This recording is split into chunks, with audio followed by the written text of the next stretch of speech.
Okay. Hello and welcome to Straight Talking with Kelly.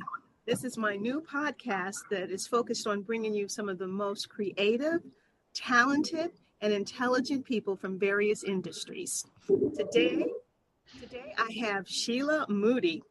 Shelah is a Bay Area-based entertainment reporter and a music historian. She is a former San Francisco Chronicle reporter and podcaster. She currently works as a consultant for two digital music platforms, which is Streetwise Radio and Island Stage Magazine. During the pandemic, she launched a monthly Glow Up series, video chats with musicians and influencers. So welcome, Shelah. Thank you, Kelly. Thank you so much, Kelly. I must tell you guys, Shelah is actually at the airport right now. She's on her way out somewhere, as always. So you might hear some airport stuff going on behind her. So just ignore that because I had to grab her how I had to grab her. Okay, so Shelah, it is a pleasure having you as my second guest on my new podcast, Straight Talking with Kelly. So I have known you for more than 10 years, and we have done some incredible things together, but I don't remember how we met. How did we meet? First of all, Kelly, thank you so much. I'm so honored to be the second guest on your show, and congratulations on your new platform. How we met was almost by coincidence. My dear friend Colleen, who's passed, she was a senior writer at the San Francisco Chronicle in the business department, and we sort of bonded because as writers and part-time editorial assistants, we were both kind of marginalized. We weren't considered like as important to the paper as the star reporters. We did all the grunt work. So we bonded because of, a shared history of having to meet deadlines. One day I was working and she came up to me and she said, Shelah, I have a class with the most amazing woman. Her name is Kelly Armstrong. Can you come tonight? And I said, I'm really tired. I don't think I could do it tonight. Maybe some other time, right? And then Colleen said, she's such a door opener. The one word I would use to describe her is a door opener. And so I know she did it because you were African-American, and she thought that I could benefit from learning from a sophisticated woman with a lot of style who is, intelligent and a professor. So when I finally did go into the class, I found out that you were an image consultant. Wow. So I'm thinking, wow, I need a makeover because the dress code at the Chronicle was extremely relaxed, San Francisco style. It wasn't like the East Coast. People didn't wear suits or ties, heels and pearls. You wore sweatsuits. One of the senior editors came to work in his bike suit. It was a very relaxed environment. Nobody dressed up. So from your image class, I learned that you don't dress for the kind of job you had. You dress for the kind of job you want. And I wanted to become a full-time reporter. So Kelly, I participated in a class and she helped me take my fashions to a whole new level. And I felt more confident too, being made over. That's beautiful. That's beautiful. What a journey we have. And then we also did stuff in the music industry together. Yes. Okay. So after I met you through the image consulting class, you referred me to the Recording Academy and began to invite me to cover events. So the first Recording Academy I covered was a Twista, the rapper Twista, the fastest Oh my rapper. God, I remember that. And that was at the Cow Palace during a car show. And that way I began to learn about the Recording Academy. And before then, I didn't know it was possible for non-musicians like myself to join. And so you actually directed me and guided me into becoming a member myself of the Recording Academy. Oh, that is so beautiful. Girl, we have had a journey. Yes. And you also, I didn't meet Jimmy Jam that day, but because of you, I got to ask Jimmy Jam a question when he came to San Francisco for a lecture, and he shouted out Kelly Armstrong. I said, oh my gosh, Colleen was so right. She doesn't know what connection she made. I miss her so much. I miss her. Me too. I miss her. She's watching us. Yes, indeed. Indeed. So Shelah, you come from a musical background. Your dad, Ed Moody, was an acclaimed pianist. Do you play any instruments? No, my dad was composer, a jazz musician. He grew up in LA. He's original, LA musician. I mean, complete LA style. So he studied under some of the great piano teachers there in Los Angeles. His mother was an immigrant from Belize, and she cleaned houses, cleaned restaurants, cleaned anything to give him piano lessons. So he was a striver. So he worked and worked and worked and, established himself on the jazz scene. And then when he got married to my mother, and he got all excited about moving the family to Las Vegas. Well, unfortunately, she had an aneurysm and passed away when I was 2 months old. So he took my grandmother, his mother, myself, and we settled in Las Vegas, where he had taken a gig with Ink Spots. I don't know if people might remember an old school singing group. You know what, girl? They got Google. They can look up the Ink Spot.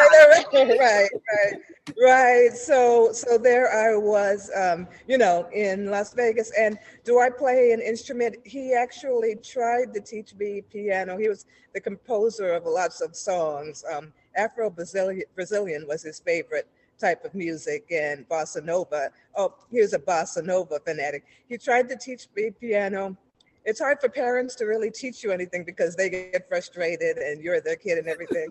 So I wish I'd kept up with it. One day, though, because of my dad's teaching, I went to the piano and taught myself a Natalie Cole song. And we'll talk about Natalie later. Yeah. Absolutely, because I know your story with her. Yeah. Okay, so now tell me this, Shelah. We spoke a little bit about your time at the Chronicle, but talk a little bit more about like some of the people that were there, because I know you interviewed Mary Wilson, and then I want to give you, go ahead and tell me a little bit about that first, and then I'll come back. Oh, yes.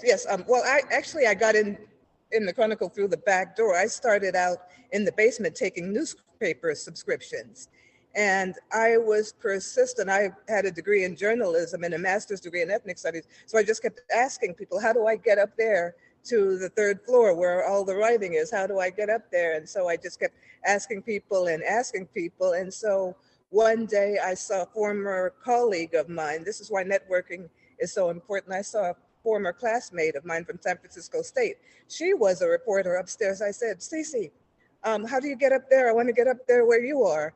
So Cece referred me to Linda, and that was during the season when they were hiring editorial assistants. So I applied and as an editorial assistant. And once I got there, I was sorting the mail and whatnot, and I began to shout to everybody who could hear, hey, look, I'm a writer. That's really what I am. One day somebody listened and assigned me a season of sharing story about, the people who had sad situations and were able to bring themselves out of poverty or bad circumstances due to donations. So some of the great people I met there were, you're right, Mary Wilson. We got Mary Wilson to come down for a live interview. That was when we just started moving into the digital age, and Marcus Chan and Benny Evangelista had pitched to the editor this idea about podcasting, which was brand new at the time. And I was chosen because of my love of music. I was always pitching music stories, and they said, hey, we want to recruit you for Chronicle Radio. So I also did the entertainment listings for Datebook, and I would see all the events that were going on. So I would grab the events. Oh, Mary Wilson, I'd love to interview with her. So I pitched it to the podcasting department. I thought we were going to do it on the phone. To my surprise, her PR person wanted her to walk into the Chronicle. And, and I said, well, the editor, David Wiegand, and we had sort of a love-hate relationship. He's one of the people I respect most in the world now. He was very stern, and he rarely accepted anything that I pitched. So I said, well, wait until, if I bring Mary Wilson in here, he's going to really be impressed, and he's going to ask me to be a regular writer, right? So when she came in, I brought Mary Wilson in, past his office, and introduced him to Mary Wilson. Still didn't, but, he met Mary Wilson, but, he didn't make me a staff writer, but, it was worth a shot. Right. So, but when the teaching point is when she saw me, a Black woman, she was so excited to see me, another Black woman there working in position of power there. I mean, whatever little power I had, a position of influence. She was so excited, and she told me, she said, "I'm so glad that it's you." She told me she liked my outfit, even though it wasn't anything special. And I'm all, wow. The next time I was asked to go down to a hotel downtown and interview Diane Carroll for the podcast. Oh my, I had worshiped her all of my life. And so I get there and I'm waiting for her to start, and she's fiddling with the, little lipstick thing. She said, "I can't get this open." She doesn't really see me at all. She's looking around. "I can't get it open. I can't get it open." And I reached over and I took it and I opened it and I handed it back to her. She said, "Wow, what do you know? A little girl could open it and I can't." And I said, "Thank you, Miss Carroll. I'm in my 40s, but thank you for calling me a little girl." And so she, we just had the best time. And she again told me that I, was an intelligent and well put together young lady. I think that was after our makeover. So, and the other people that I've been able to bring into the Chronicle, people that you referred to me, Jackie Harrison. Let me give you my praise on that one, because that is, I think, a very proud moment for me and for you. Yes. Jacqueline Hairston, who is a musician, an educator, and she's also the keeper of the Negro Spirituals. Yes. And she won the Jefferson Award in 2007. And I had nominated her for that. And all of her friends were rallied around that to make it happen. And then I reached out to you and I said, "You gotta hook this girl up with something." And you blew it up. Your article was the front page of the Chronicle that day. Wow. And that got her so much attention. And like 2 years later, because of that, she was invited to Carnegie Hall to play. Wow. And then, there were other things that happened to her along the way. So I'm also going to reach out to Jacqueline and interview her as well, because she means so much to me. She definitely is somebody that our community should know about and that we should be lifting up at all times. So anyway, thank you for what you did for her. And that's a perfect example of Black women and women in the music industry lifting each other up. We didn't know what was going to happen. I got a call from you. I said, "Why not? Let's do it." You came with Jackie. You said, "Why not? Let's do it." Jackie had to be willing to do it, and, she just lit up the bubble. So it was a collaboration between all. Yeah. And what you had said earlier is so key, because networking, people call me the networking queen, and I never think of myself as a networker. I just know people gravitate to me. Right. Even when I'm not trying to be gravitated towards. It's like, my daughter I'm in Safeway and she's like, "Mommy, do you know these people?" And I'm like, "No." She said, "Well, why are you having 2-hour conversations with them?" And I'm like, you know what? I don't know how to answer that. But networking is key. So I'm so glad that, you brought that up, because that's basically what our relationship has been like. You and I have back and forth network with each other on different things. Yeah. So here's another question I have for you. Shelah, because I know you have been involved in the music scene in the Bay Area for such a long time, and I don't really think people know that you are the silent giant that you are. They don't know that you can get a story out. I mean, you've worked with the Marsalis brothers, and I can't even name half the people that you've worked with. So tell me this. Who are some of the best R&B artists that have come out of the Bay Area? And then I want you to tell me a little bit about your involvement in Island Stage Magazine, and then your Streetwise Radio. Okay. Well, this weekend we just saw one of the greatest examples of an R&B star to come out of the Bay Area, Keisha Cole, and she and Ashanti got the most views on Versus on Instagram with their Versus battle. So Keisha Cole is from Oakland, of course. There's Keisha, there's Larry Baptiste, who Kelly and I work with, Sheila E. In Vogue, Tony, Narada Michael Walden, just so many people. What about our girl Sakai? Come on now. Yes, that's right, Sakai. I was saving her for the ice cream. Okay, my bad. We still can have her for the ice cream. Right, okay. She and Nikita just did a beautiful single called "Is That Enough?" And part of the proceeds are going to go towards COVID relief. Sakai and Nikita are members of Train, and during their time off tour, they decided to make a record. And so there's a Kai. Who did I leave out? Did I leave out anyone? Oh, her. Her. Oh, okay. Oh, I'm doing a Zoom interview. I'll put it on soon, sir. Thank you. Okay. Okay. Okay. Okay. Okay. Thank you. Okay. Put your mask on. Yeah. Okay. That's okay. Put your mask on, girl. Do that COVID thing. Yeah. You're out in public, so I feel them. And good for them for even coming to tell you to do that. Right. Thank you. Okay.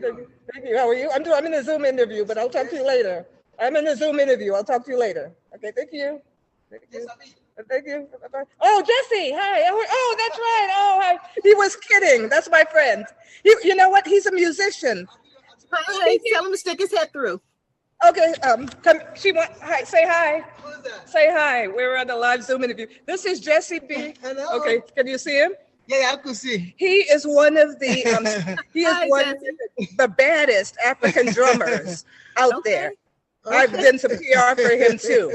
He had his mask on and I didn't recognize him. Yeah. You know what? So tell us about your island record, because I know you have a passion for reggae music and you have definitely represented a lot of reggae artists. One moment, Jesse. Okay, I'll get back to you. 415 312 8689. Yes. Okay. Everybody has your phone number. We all have it now. That's okay. That's my business. Okay. So okay, so repeat that again, Kelly. I'm sorry. Okay, so you was telling us about the Bay Area artists, and you were you talked about Nikita and Sakai, and so now I want you to talk about the Island Records, and then your Island Magazine, Island Records, Island Magazine, and then the Streetwise Radio. Island Stage Magazine is a digital forum. I'm going to drop the link so people can visit islandstagemagazine.com. It was started by a woman who's very dedicated to reggae music, and she's based in Denver. She started in memory of her son who passed away. His name was Terrence. She started a digital magazine, and it started to blow up, starting with the Marleys and Chronics and all the hottest reggae stars. We feature all of those. And we also, in collaboration with Susan, we put together specialized digital magazines. So it's a whole digital EPK, electronic press kit. And you could also go on the site and pay for the option to have it printed out as a little souvenir book. We also do videos through Island Stage. So it's a digital reggae magazine. And you can hear all of the music by the top reggae artists on the site. Streetwise Radio is based in Gilroy. It's owned by Michael and Carol Ely. They're African-American entrepreneurs, techies. So in their spare time, they have a courier service. So they launched a radio station in about 2009 and recruited me as one of the reporters in 2009. And we do a lot of R&B acts, Peebo Bryson, Maxie Priest, Tony. Most of the achievers in the Bay Area you could find on Streetwise Radio. Okay, very nice. So now tell me this, what strategies do you use to continue to stay on top of the things within your industry? Oh, you froze on me.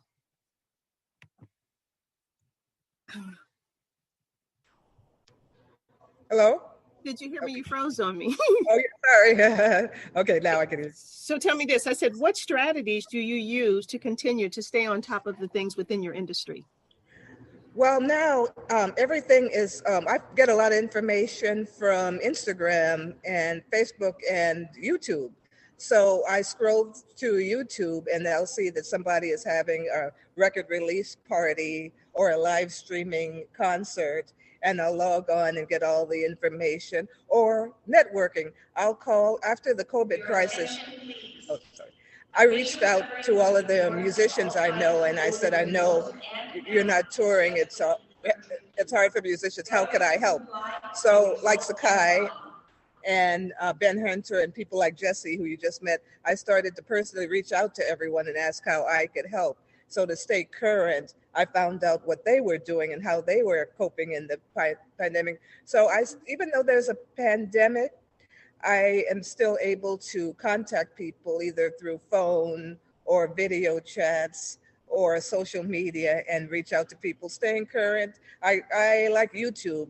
That I've discovered a lot of people I never heard of before and a lot of trends. especially on YouTube, which is a good free platform.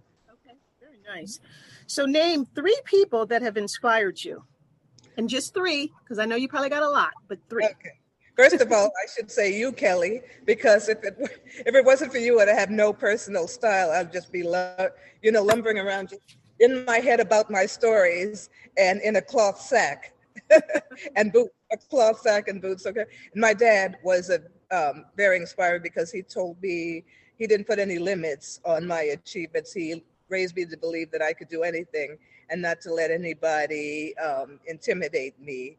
And he especially didn't want me to be limited by racism. He said, forget that. You're better than that. You're bigger than that. You could achieve. And another person that I didn't even know that well, Natalie Cole. We came across paths. We met about 3 times, but she influenced me a whole lot. Let me tell you why. We're both Aquarians, right? My birthday is the 1st. Her birthday is the 6th. We're both Aquarians. We're both Black women. When I was doing my research, I found that we even like some of the same foods. Get this, Kelly. I read about her struggle with hepatitis C, which was something that was affecting our generation, right? I said, oh, wow, that's a scary disease. I hope she recovers. I got diagnosed with the same thing.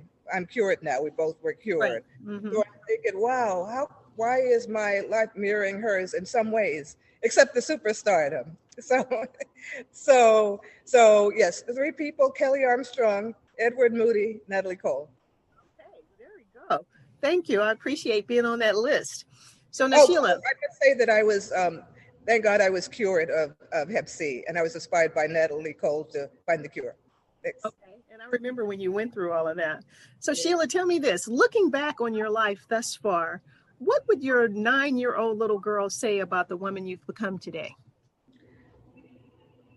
It's okay. And don't listen to them. Don't listen to them, because they were the young people call them haters now, but along the way, there's a lot of naysayers.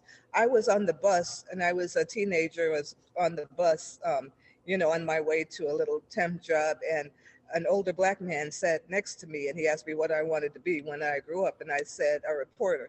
He said, you can't be no reporter here. And I'm like, oh, wow. So I would say, don't listen. And then people would say, you'll never get that guy you want. You'll never do this. You'll never do that. So don't listen to them, and take your 9-year-old self and just do it anyway. And don't listen to them. Just keep going. There you go. Okay, Shelah, there's so much more we could talk about that we didn't cover. So I need to definitely have you back. So at another point, we'll come back and talk about other things. So before we close out, what advice would you give to anyone that wanted to get involved in the music industry? And then how can people get in touch with you? Yes, we talked about it earlier, networking. Just talk to people who know people like you, especially if you're taking classes. Ask your professor. If they have any connections, ask the people at your church. The music industry it's only based on connections. So a lot of the jobs, a lot of the assignments I have, I didn't find on Indeed or LinkedIn. I got from talking to people. The job I got at the Chronicle was through knowing a colleague at San Francisco State, which I graduated from. So it's best to present yourself, have a positive attitude, and just reach out to people and network. And we can't emphasize that enough. And be nice to people, be kind to people, because you never know how people are going to be in a position to help you. So it's crucial. Like sometimes when I go to these events and I'll try to introduce myself to people and they'll have sort of an attitude, like, I don't want to talk to you. So I'll just be polite and say, okay, fine, and move on. I can't curse them out, because you never know who that person is, for one thing. Like at the Grammy Awards, I ear hustled and I found out this gentleman worked with Marsalis. And I was like, oh, hey, I just got off a project working with Ellis and Delphio, and I ran over excited to talk to him. He's like, You didn't want to hear it. And then I asked him for a business card. I said, oh, I think I'm out. Okay, well, fine. Thank you for your time, but move on. And don't let disappointments stop you. And I'm still learning that. Just keep going, keep networking, and keep being positive. I have to remind myself, especially with the positivity and the pandemic, I have to keep reminding myself, stay positive, keep going, and network. And just like you do, reach out to people. You call, reach out to people through social media, text, email, call, whatever it takes. But music industry contacts for what you really want to do can't be found on a job board, at least not yet. Right. No, it's definitely something introduce yourself, like you said. And if people don't want to reach out or respond back, you know what? That's okay. Someone will. Right, right. Right. So how can they be in touch with you? The website for Island Stage magazine is www.islandstage.com, and I'm going to get the correct link for Streetwise Radio, and it's streetwiseradio.blogspot.com, and I'm going to put these links in the chat. Okay, and then they'll also be included on the podcast when we release the podcast. So thank you for that.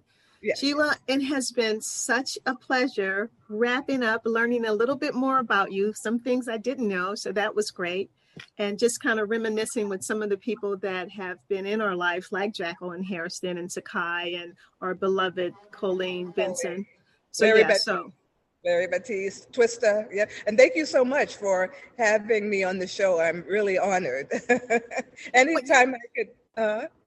You have interviewed so many people. I'm like, you know what? It's time to put her in the hot seat. Let people hear about her and all the wonderful things that she does. And then I can guarantee you now, people are going to start looking at you a little bit differently. And they're going to want to be interviewed by you if they had any sense. Oh, thank you. I hope so. All I can do is all I can do is stay humble and give thanks. Keep Absolutely. Going. Thank you. And much luck. And I hope you win an award for your show. Your show is amazing. I love your background too. Oh, thank you. This is in my living room. Yeah. And next time, can we do a whole show on Michael Jackson? Because I know you're probably. That's what I'm saying. We got to come back. We didn't even get to talk about the Michael Jackson birthday party you threw. Right. So with that, we have something to come back with. People, thank you so much for listening and joining me on Straight Talking with Kelly with my special guest, Shelah Moody. Thank you, Shelah. Stay inspired, everybody. Bye-bye. Bye.